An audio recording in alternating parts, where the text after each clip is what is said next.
आप तमाम साथियों को क्रांतिकारी जोहार। साथियों, आज जब हम लोग यहाँ खड़े हुए हैं इस बात को लेकर के कि गोमपाड़ के जो लोग हैं, जो इस देश की बुनियाद में शामिल है, जो इस देश को बनाने वाले लोगों में शामिल है, जिनका इतिहास इस देश के बनने से शुरू होता है, वो लोग आज पिछले 13 से 14 साल से अपने लिए न्याय मांगने के लिए आए हुए हैं, लेकिन उन्हें न्याय नहीं मिल रहा। सवाल यह है कि आखिर ऐसा क्या है जिसकी वजह से यह देश जब अपनी आजादी का 75वां वर्षगांठ मना रहा है, मनाया जा रहा है, हर घर तिरंगा फहराया जा रहा है, उस दौर में गोमपाड़ के आदिवासी और गोमपाड़ ही नहीं, इस पूरे देश के आदिवासी अपने लिए कुछ न्याय मांग रहे हैं। वो कह रहे हैं कि क्या हमारी जान की कोई कीमत नहीं है? आदिवासी लाइफ्स मैटर। क्या हमारी जान की कोई इंपॉर्टेंस नहीं है? सही है। आजादी के इन 75 वर्षों में हमें क्या हासिल हुआ? ये सवाल गोमपाड़ से लेकर के इस देश का तमाम आदिवासी पूछना चाहता है। क्या यही वो सपना था जो जयपाल सिंह मुंडा संविधान सभा के भीतर देख रहे थे? वो कह रहे थे कि मैं उम्मीद करता हूं कि मेरे लोगों को न्याय मिलेगा, मेरे लोगों के साथ भी वही सलूक होगा जो बाकी लोगों के साथ होता आया है, मेरे लोगों को भी बराबरी का दर्जा मिलेगा। लेकिन आजादी के 75 वर्ष बाद ऐसा होता हुआ हमें नहीं दिख रहा है। क्या हुआ था गोमपाड़ में? ये कुछ पोस्टर्स यहाँ लगे हुए हैं, उधर भी कुछ पोस्टर्स हैं, इधर भी कुछ पोस्टर्स हैं, और पोस्टर्स के साथ साथ हमारे साथ कुछ साथी हैं जो विक्टिम हैं।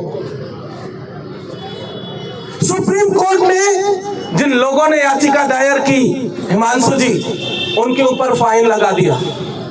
ठीक है, इन्हें न्याय कौन देगा? कोई ये जवाब दे, सुप्रीम कोर्ट से लेकर के इस देश का हुक्मरान ये बताए कि इन गोमपाड़ के आदिवासियों को न्याय कौन देगा?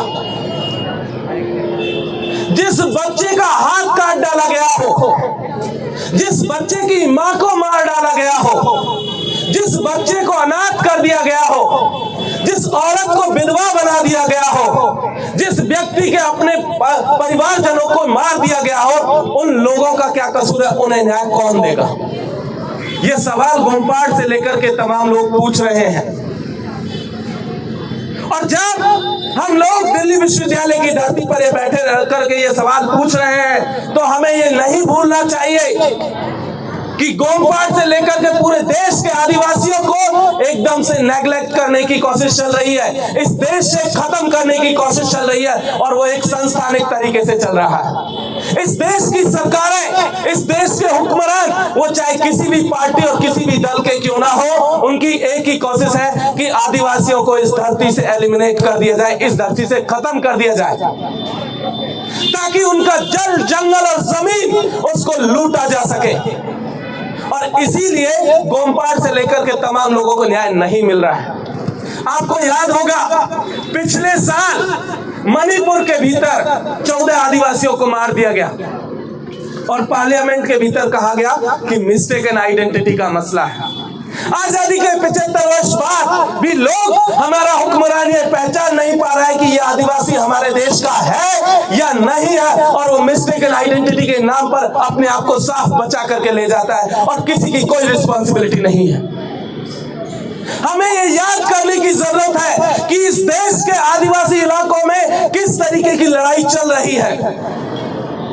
जो लोग सत्ता में है वो कहते हैं कि पहला ट्राइबल जो है प्रेसिडेंट हमने दिया है, आप बाकी चीजों को भूल जाइए। बिल्कुल नहीं। हमारी लड़ाई हमारे रिसोर्सेज को बचाने की है, हमारी लड़ाई हमारे रिसोर्सेज के साथ जिंदा रहने की है, हमारी लड़ाई हमारे कल्चर और हमारे अस्तित्व को बचा देने की है।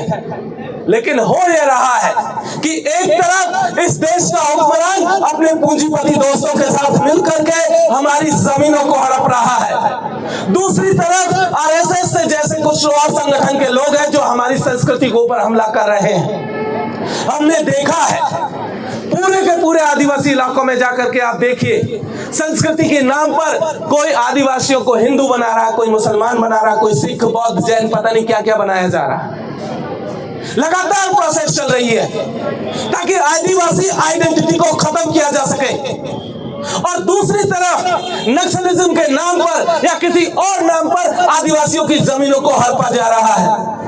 याद कीजिए, जब यहाँ पर बैठे हुए हैं आदिवासी साथी हमारे छत्तीसगढ़ के, इसी के साथ में इसी तरीके से आप देखेंगे तो पाएंगे कि छत्तीसगढ़ के हसदेव में भी आदिवासी बैठे हुए हैं और वो भी अपने जंगल को इस देश के पूंजीपति और सरकारों से बचाने के लिए लड़ रहे हैं। इसी तरीके से हजारों की तादाद में छत्तीसगढ़ के सिलगेर में आदिवासी अपने जल, जंगल और जमीन को बचाने के लिए लड़ रहे हैं। कोई सुनवाई नहीं है।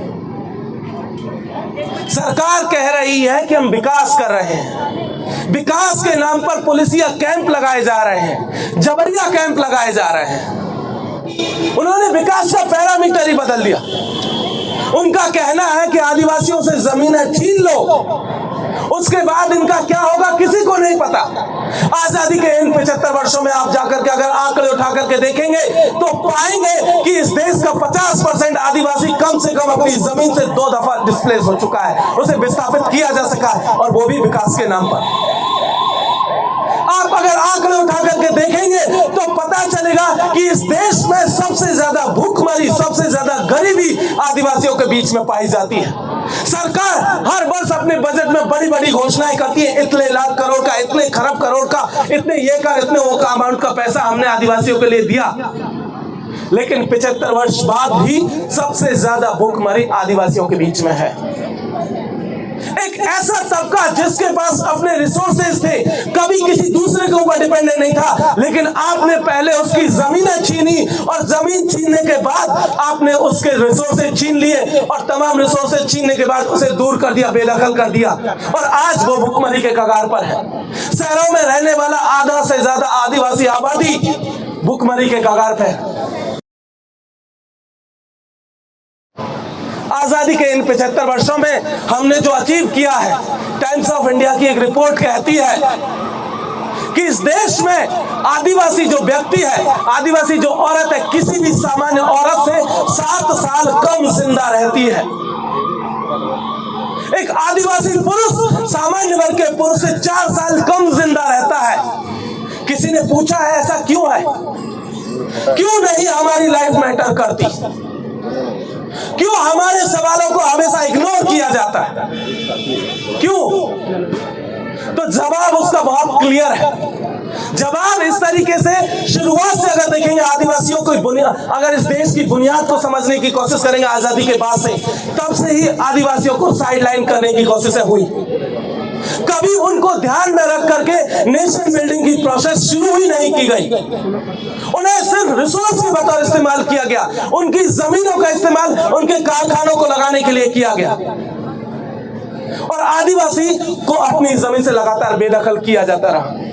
गोमपाड़ अकेला ऐसा जगह नहीं है जहां पर पहली बार इस देश में साबित हुआ हो कि आदिवासियों के साथ ये जो नरसंहार हुआ है, मैसेकर जो हुआ है, और सरकार की उस पर हुआ है कहने पर, उन नरसंहारों के और बहुत सारे एग्जाम्पल्स हैं। हिमांशु जी बैठे आपको बताएंगे डिटेल वाइज, एक एक मैसेकर्स के आपको डिटेल देंगे।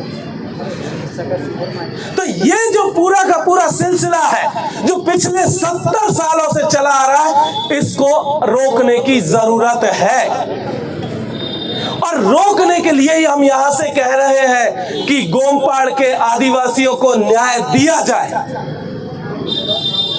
उस बच्चे का हाथ किसने काटा, इस सवाल का जवाब तो मिलना चाहिए ना। इसका जवाब कौन देगा?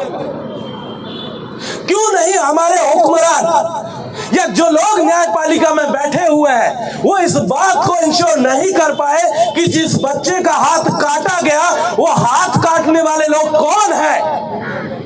ये क्यों नहीं पता लगा पाए? जिस बच्चे की मां को मार दिया गया, वो कौन लोग थे? जिन्होंने रेप किए, वो कौन लोग हैं?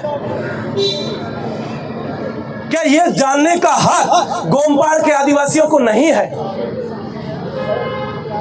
और इन्हीं सवालों के साथ हम लोग जो ये साथी हैं, ये दिल्ली आए हैं और ये सारी बातें आपके माध्यम से यही बताने के लिए कि इस देश के जंगलों में, इस देश के आदिवासी बहुल इलाकों में इस देश की सरकारों ने एक जंग छेड़ी हुई है। उस जंग को रोकने के लिए हम लोग यहां पर आए हुए हैं कि ये 75 वर्ष बाद भी अगर आप इस जंग को नहीं रोके तो जिस तरीके से अमेरिका के भीतर से रेड इंडियंस को खत्म किया गया था, चुन चुन करके इस देश की सरकारें इस देश से आदिवासियों को खत्म कर देंगी।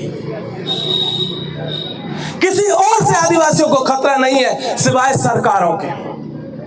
इस देश की सरकारें हैं जो आदिवासियों को खत्म करने पर तुली हुई है, कोई दूसरा नहीं है।